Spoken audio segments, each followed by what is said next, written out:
কিন্তু এই কুত্তি গাড়ি এগুলা চাহিদা কমে গেছে না আপনাদের? না, আমার তো চাহিদা কমে এখন গেছে। ওই বাইন বর্ষা যখন আমার দেশে হয় সেখন মসিকার দরকার হয়, সেখন রাত দিন গাড়ি করে। সেই সময় আপনাদের চাহিদা বেশি। হ্যাঁ হ্যাঁ, 3-4 মাস আমার দেশে আমার মসিকা খুব চাই। মানে বৃষ্টির সময় আপনাদের চাহিদা বেশি। হ্যাঁ হ্যাঁ, বৃষ্টি বাইন বর্ষা যখন থাকে সেখন এখন শুকনার সময় অন্য গাড়ি দিয়ে নিচ্ছে। ওই যার নিজের খেপটা আছে তার টানা বেশি। আচ্ছা, ধন্যবাদ।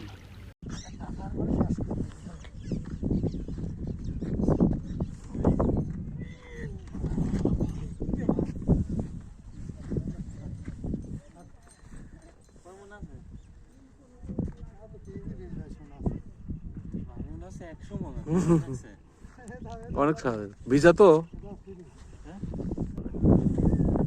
শ্বাস করা